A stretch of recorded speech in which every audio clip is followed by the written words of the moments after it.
quick thank you to our sponsors for making this podcast possible. They keep this show free to listen to. This podcast is sponsored by Talkspace. Last year, I went through many different life changes. I needed to take a pause and examine how I was feeling in the inside to better show up for the ones who need me to be my best version of myself. When you're navigating life's changes, Talkspace can help. Talkspace is the #1 rated online therapy, bringing you professional support from licensed therapists and psychiatry providers that you can access anytime, anywhere. Living a busy life, navigating a long-distance relationship, becoming a first-step father, Talkspace made all of those journeys possible. I could speak with my therapist in the office. I could speak with my therapist in the comfort of my home. I was never alone. Talkspace works with most major insurers, and most insured members have a $0 copay. No insurance, no problem. Now get $80 off your first month with promo code SPACE80 when you go to Talkspace.com. Match with a licensed therapist today at Talkspace.com. Save $80 with code SPACE80 at Talkspace.com.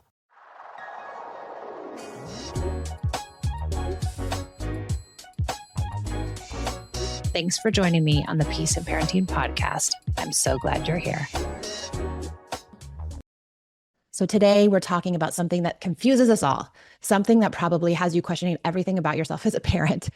And I want to start by telling you, if you are here this morning, you are already doing something right. So for the next 5 minutes, I'm going to answer one of the most confusing questions I get from parents, and I'm going to give you something practical to do about it by the time we close. So here's the question. Why does my child listen to everyone but me? I used to hear it from my dad all the time. He would take care of the kids. I would come back and I would say, how were they? Oh my gosh, how did you do okay? And he'd say, oh, they're amazing. They're incredible. I don't know why you're so worried about them. They're just great kids. They do everything I ask. We had the most beautiful time. And I would beat my head against the wall thinking, what am I doing wrong? What am I doing that this guy is doing? Why can't I get it right? And when the teacher says jump, they jump. The coach asks once, they do it. Grandma whispers and they comply with a smile. But you ask them to put their shoes on, it's a full-scale negotiation. I'm a former teacher and counselor. I spent 13 years in public school system, everywhere from kindergarten to high school. And very few children in my classroom gave me real trouble following directions. Then I had daughters, and I could not get my oldest to cooperate for 5 minutes. I remember standing in the kitchen and asking my sweet Esme to put on her shoes for the 3rd time. She looked right through me like I didn't exist, and I thought, I'm trained for this. What's wrong with me? I've been working with kids for over a decade. But nothing was wrong with me, and nothing is wrong with you. The problem was what I believed about listening. We were raised to believe that children listen when they respect you. And respect comes from authority, from consequences and punishments, from being firm, because I said so. Maybe that was your whole childhood explanation. So when your kids don't listen, the people who love them the most, we feel disrespected, not listened to. But here's the truth. More authority does not create more cooperation. More connection does. The closer the relationship, the safer a child feels to fall apart. And that is a sign that it is, quote unquote, working. Your child holds it together all day at school. They comply with the teacher. They say yes to grandma because those relationships carry social risk. There's a consequence, performance pressure, and the need to be liked. But you and me, we're safe. You are the person they trust completely, the only one they know will love them no matter what. So that is where the feelings come out, where the testing happens, where they get to be fully messy, imperfect. Dr. Stuart Shanker describes this as the stress spillover effect. Kids deposit the emotional residue of their day with the person they feel safest. That person is us. It's you. Your child's pushback at home is not evidence that you're failing. You're not doing anything wrong. It's evidence that you have a healthy relationship. A 2013 study published in Child Development by Wang and Kenny found that parent-child conflict, when managed with warmth and support, actually predicts stronger adolescent emotional adjustments and closer family bonds over time, outperforming punitive control-based approaches. I spent years doing the opposite. Every time my daughters pushed back, I pushed harder. More consequences, more firmness, timeouts, taking things away, bribes, threats. And every time the wall between us got higher. It was not until I discovered hand-in-hand parenting years ago, and then I eventually created Peace in Parenting, and that's what it's built on. The understanding that cooperation is not something you demand, it's something that you grow. It's relationship. When your child does not listen, what do you usually do first? Do you repeat yourself louder each time? That's me. Do you add a consequence or a threat? B. Or C. Do you walk away and give up? Or D, do you try to connect first, but it doesn't always work? Where are you at? A, repeat yourself. B, add a consequence or a threat. C, walk away and give up. Or D, try to connect first. Where are you at? A lot of repeat myself. I repeat myself over and over again. I was the parent every single morning having the war with my kids in the kitchen over brushing the teeth. If I thought I could say it louder, then they would do it, right? And when that didn't work, then I added consequences and threats. Those feel like the logical adult response because that's what was done to us and that's what conventional parenting tells us. But here's what the research and my own experience show. Consequences create compliance, maybe sometimes only out of fear. And compliance out of fear does not hold. It teaches kids to hide behavior from you. It teaches them to lie. And that is the last thing any of us wants when we have kids and teenagers. Okay, practical time. Based on what I see consistently in coaching and in our Peace and Parenting community and our group coaching, here are the 5 most common cooperation drains and what to do instead. Number 1, you are leading with requests instead of connection. That's me every single time. Your child's tank is empty when you ask. Fix it by building a daily connection plan. Even just 10 minutes of special time every day will create a big shift in your house. Okay, number 2, your requests sound like demands, even when you don't mean them to. The tone, the timing, the framing, they all matter. You have to be like a ninja asking children things. We can't just throw things out at them all the time. How are they feeling? What's the temperature? What's connection? How am I going to get a yes from this person without threatening them, without bribing them, without yelling at them? That's how you're going to get more cooperation organically. And number 3, you're not scaffolding maybe. If your child consistently says no to some task, ask yourself, have I actually taught them how to do this? Or am I just expecting them to do it on their own without them really knowing how to do it? And do I need to walk alongside of them for a while so I can teach them? Number 4, your expectations are not realistic.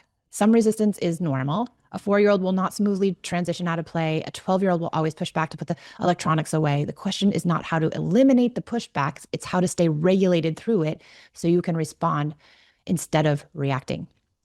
And number 5, you're relying on the consequence or the threat or the bribe or the timeout, and you're underinvesting in repair. Every time a consequence demands connection, you need to repair.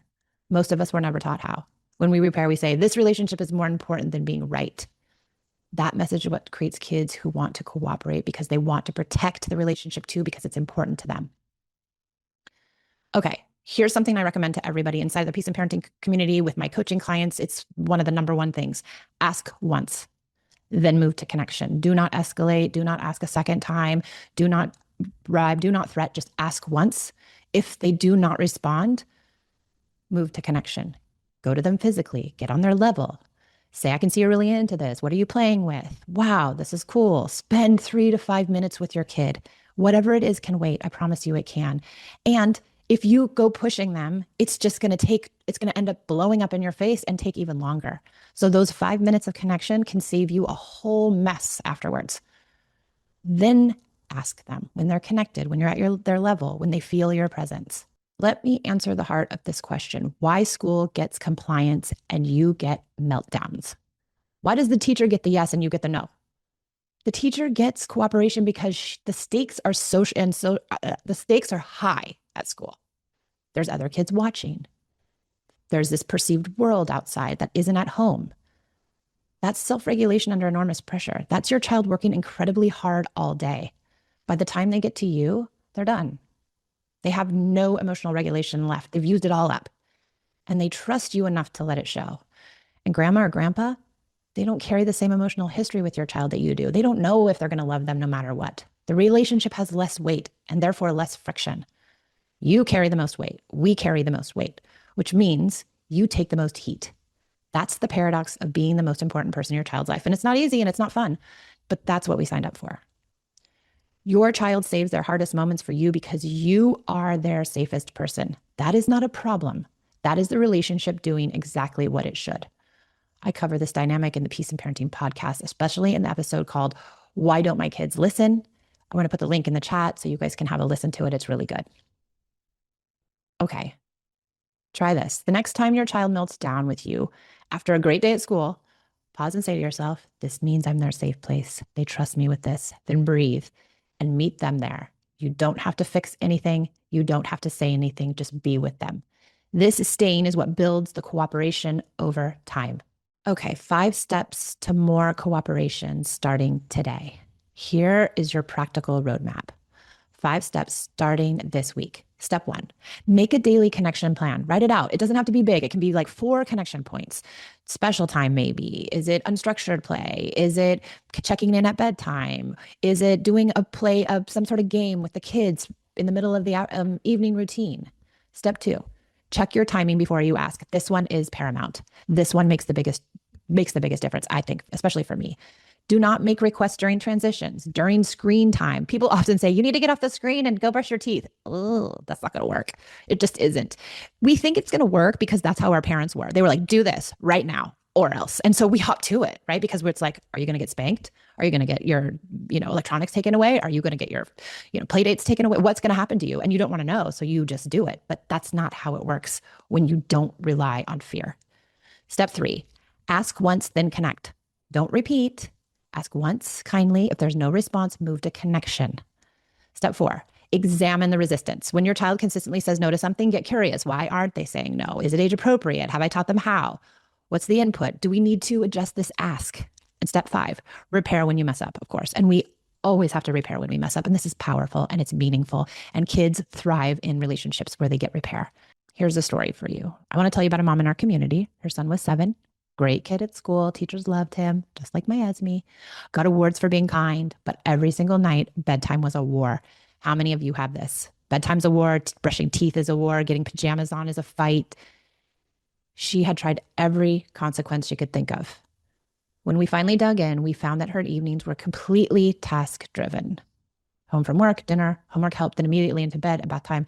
No landing zone, no connection, just task demand. And I know life is hard, but if we don't make time to build in the connection, what kind of life do we have? And if we don't build in time to make the connection, then what are we doing this for? It's worth it to stay up a little bit late or to move something out of our schedule. Connection is paramount. It's like food and water. So for this woman, we built in 15 minutes of connection before the bedtime routine. No devices, no to-do lists, no things, just 15 minutes. Reading, talking, playing a card game. They started the routine together. Within a month, she told me, and it takes at least a month, he's brushing his teeth before she even asks. She hadn't changed her son. She had changed the connection, and the cooperation followed. They go hand in hand. Higher connection, higher cooperation, lower connection, lower cooperation. Okay, what comes next for you? The Peace and Parenting community. Before I let you go, I want to take 60 seconds to be real with you. Everything I just taught you, the connection before request framework, the 1 ask rule, the reframe about being the safest person, this is what we work on every single week inside the Peace and Parenting community. Not once, every week. Because knowing it once isn't enough. Me telling you here right now today, sure, but you need places to practice and to mess up and to come back to. So when it all falls apart tonight, where will you go? Margaret was in our community for over a year. I'm going to read what she said just last week on our call. She said, and I'm quoting her, I just thought I was alone for the longest time. I just thought I wasn't connecting with my kids. And then I heard other people having the same struggles and I felt supported and they heard me. And that's a really big thing. And that's what I want for you. That's what I want for all parents. You showed up for your kids this morning by being here. That matters. Thank you for joining me on the Peace and Parenting podcast. I'll see you next time.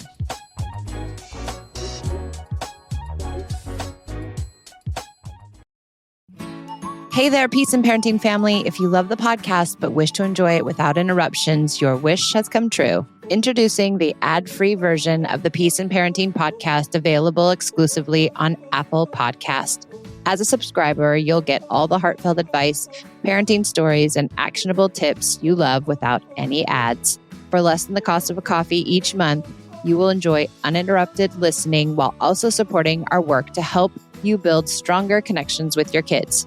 Try it out for free. Simply find Peace and Parenting on Apple Podcasts, click Try Free, and you'll gain immediate access to our ad-free episodes. There's no commitment and you can cancel anytime. So if you're ready for a more peaceful, uninterrupted listening experience, subscribe now. Let's keep focusing on connection without the distractions.